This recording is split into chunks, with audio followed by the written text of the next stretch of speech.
my name is Drew Ferguson, and I will be discussing Part B, the environmental analysis, starting with the social values. American values such as self-sufficiency means that since people aren't making as much money, and if they don't have a big income, then because our product is high in price, less and less people will buy it. Upward mobility means that people that have an increasing income may be more willing to spend their money since our item is a luxury item. Work ethic, people that work harder for their money or work longer hours, make little money, versus people that just win the lottery or inherit a lot of money will be more willing to spend money on a luxury item than people that work really hard for their money. Conformality is every customer experiences the same price, durability, and reliability. We're not going to charge less to one person than we do for another person. And the growth of component lifestyles is people that may travel to work more often will be more willing to buy our product than people that aren't really in the car for long periods of time or don't work in a different city than they live in. Also, the changing roles of families and working women is that since both family members are in a working relationship now, then both of them should be able to use their income to buy things like luxury items. And since more and more women are working now, then that means more and more women might be able to use their income as for a luxury item. And also, we got that from the Bureau of Labor Statistics. And demography is another part of the social aspect, and one part of it is tweens, and tweens aren't really driving yet, or they're in the early stages of driving, and they're definitely not making enough income to purchase a luxury item. They might get it from their parents, but they're definitely not going to be in our target market because our target market is people above the age of 40 that are making a good enough income to purchase these luxury items. Generation Y is another people that we look at, and if they like our product, then they'll tell their Generation Y friends who will also buy our product, so that would be beneficial to us, and we would definitely sell more things. Generation X, many of them work from home, so they will not have as big of a desire to buy our product. And Americans on the move, since more and more people are spending time in their car and, going on vacations or maybe even working in a different city, then we're hoping that more and more people will decide to buy our luxury product for the car since they are spending more time in the car. And growing ethnic markets, our ethnic market is very diverse nowadays, so many more people will be able to buy our product. There are many ethnicities in the workplace now, and so it's definitely not just one ethnicity that's buying our product over the other because they're all in the workplace now. Some economic factors are such as consumer incomes and rising debt. The value of the dollar keeps getting less and less, which means that fewer people are able to purchase our items, and especially since it's a luxury item, fewer people are able to purchase it.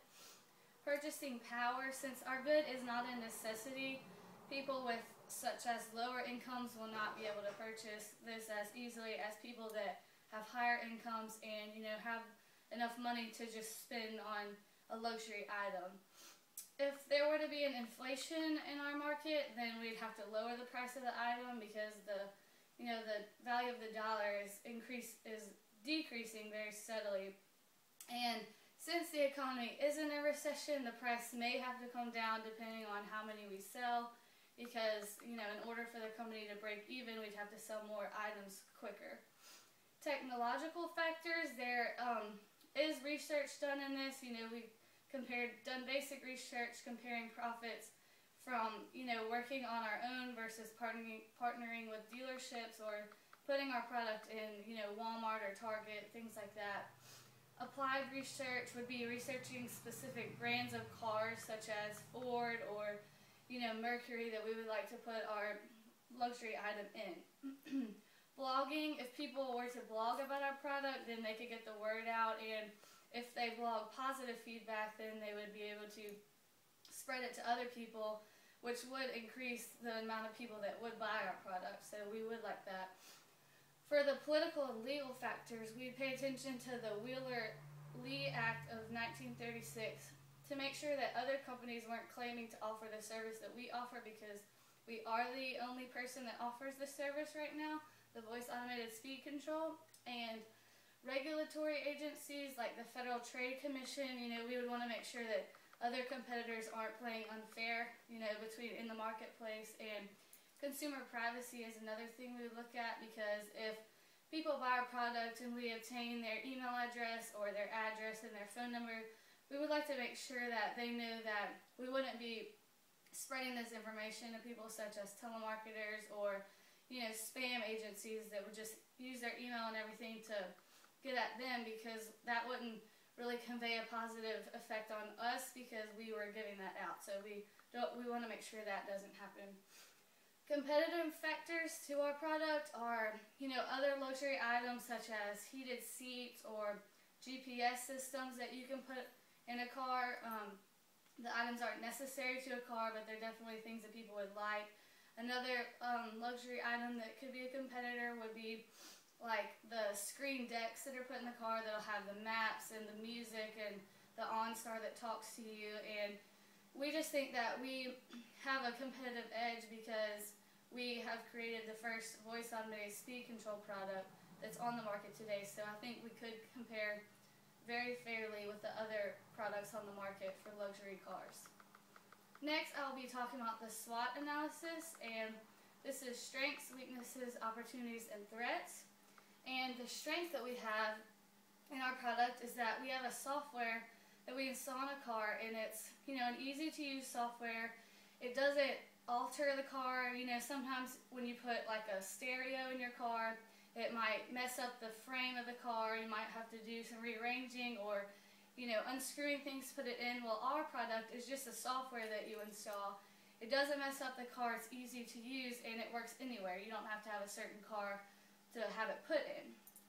A weakness with our product is the software that we get is from Intel, and so sometimes there will be a glitch with the software, and that'll affect negatively on our company when it should really be looking negatively upon Intel, but people are just gonna relate it with our product. So, instead of Intel getting the blame, we will get the blame even though it's not our fault, and that's just one weakness that we're gonna have to make sure there are no glitches in the software and that we do our best not to have any weaknesses like that.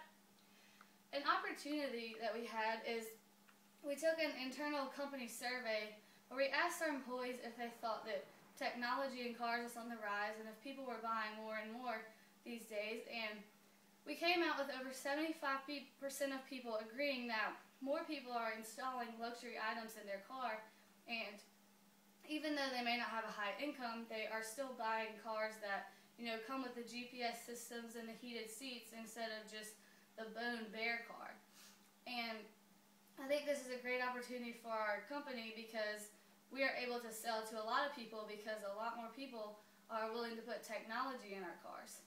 And according to Atlantic, percentage of people under 34 that are buying cars is declining. So this is another reason why our target market is people above 40, because we believe, younger people don't really have the opportunity to buy things like luxury items for their car. But people over 40, they work for a while and they should be able to treat themselves to a luxury item.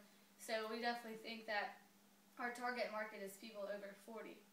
With that being said, a threat to our company is the amount of people that are buying bare-bone vehicles, just like the base price that you can get without any luxuries in them.